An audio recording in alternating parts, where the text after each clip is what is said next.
Happy Wednesday, everyone. And I am outside because it is a beautiful day here, but guess what?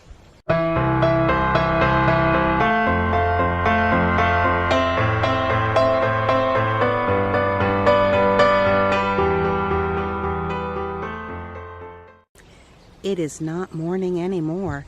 No, it's like 1 o'clock in the afternoon, and all morning long I have been cleaning my house, and I mean cleaning.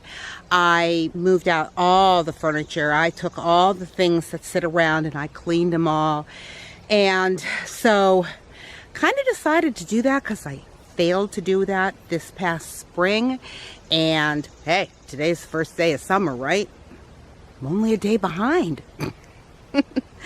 But anyways, the humidity today is very low and it's just in the 70s, so it's a very comfortable day. But tomorrow that humidity is supposed to go back up and it's supposed to get up into the upper 80s, and I just thought, you know what, I am not going to want to do this when it's hot, so I'm just going to take advantage of the day and I'm going to go ahead and get that done.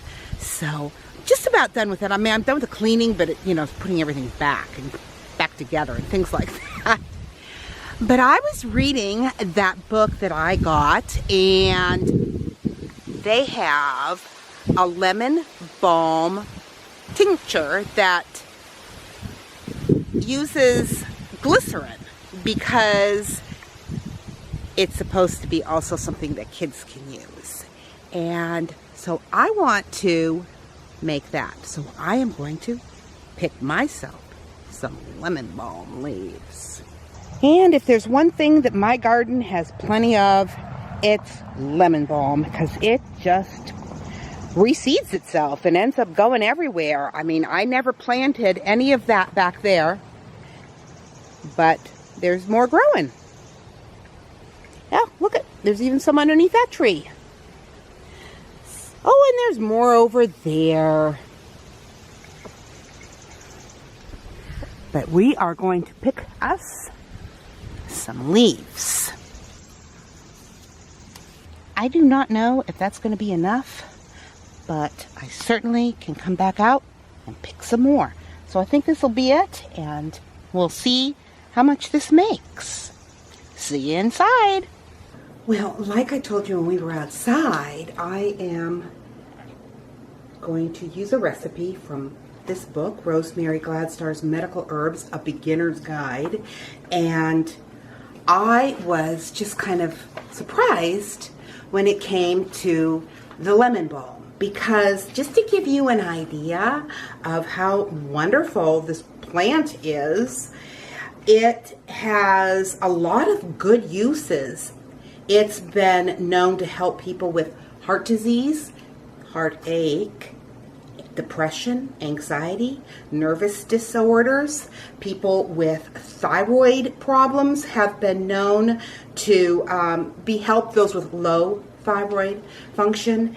And it has a lot of other medicinal purposes also, but I think what surprised me the most is that it serves as like a real mild sedative, which would be kind of nice at the end of the day. Kind of help you go to sleep. And, if you're anything like me, once you reach that over 50 mark and you're hitting 60, it can sometimes be difficult to just fall asleep. I never had a problem until the last few years. And it's not like I'm nervous. I'm not thinking about things. It's definitely not caffeine. I don't know. It just doesn't seem to come as easy anymore. So when I was reading about this, I thought, this would be really good in iced tea.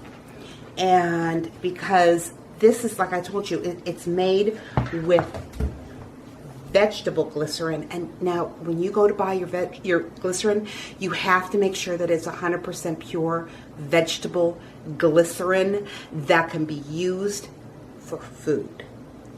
Because some glycerin is made from petroleum products, so you do need to be careful what you're buying, because you definitely don't want to be consuming a petroleum product.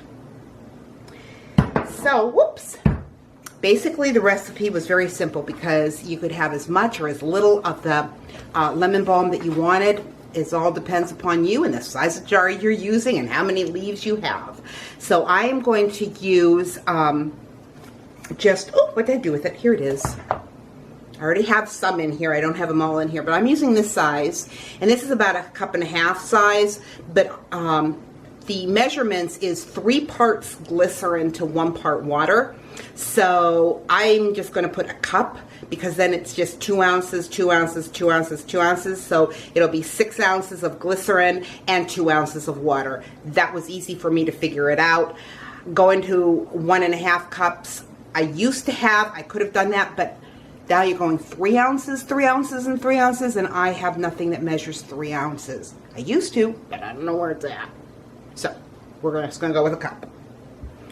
So this is what we need to do. I'm just going to finish putting my leaves in here. I rinsed them off with some water, and I just blotted them dry on this linen kitchen towel here. So I'm just going to stick the rest of these leaves in here, and then we will be able to pour in our glycerin. Oh, that should be good for now. So what I'm going to do is I am going to put in 6 ounces of the glycerin. Glycerin is pretty thick. I don't know if you've ever used it before. So we will go ahead and we will put in our glycerin.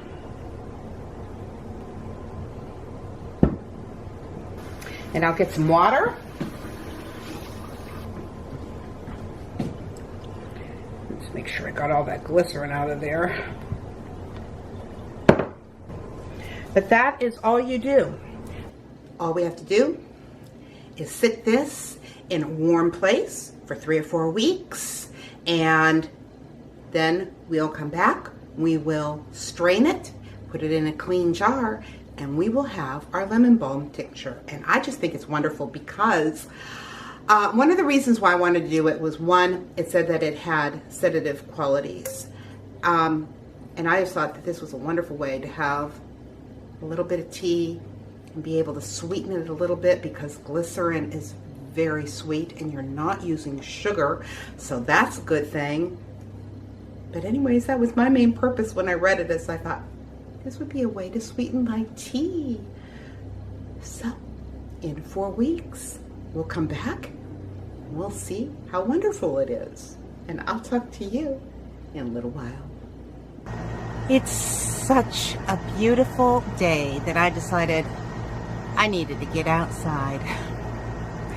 And today's verse is in Joshua chapter 2, verse 11. And as soon as we heard these things, our hearts melted. Neither did there remain any more courage in anyone because of you. For the Lord your God, He is God in heaven above and on earth beneath. This profession of faith that I just read came from the lips of one of the most unlikely Bible characters. She was a prostitute. She was a heathen, and she was a citizen of an enemy nation to God's people. But it is exactly that unexpectedness of her faith that makes her such a source of biblical comfort and reassurance. The story of Rahab shows us that there is no excuse for unbelief in the one true God. Rahab's faith in the Lord was the reason she did not perish in the city of Jericho, as we're told in Hebrews chapter 11, verse 31. And also, the book of James uses Rahab as an example of one of those whose genuine faith is shown by concrete acts of obedience and sacrifice.